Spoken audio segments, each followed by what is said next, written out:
আরে আমি তো ভেতর থেকে জন্মগত করি, কিন্তু ওপর থেকে একটু বড় লোক দেখানোর জন্য চলে গিয়েছিলাম এরকম খাওয়া দাওয়া করতে।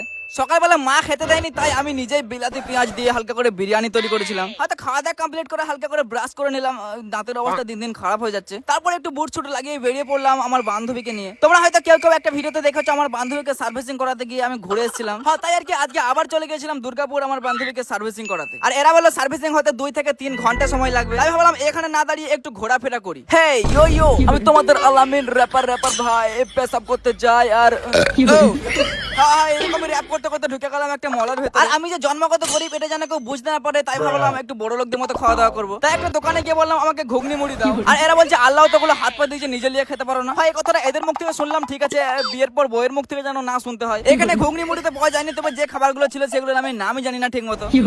আরে নাম জেনে আর কি করবো, এগুলো খাবার জিনিস বটে, ওটাই জানি। প্রায় 1.5 ঘন্টা ধরে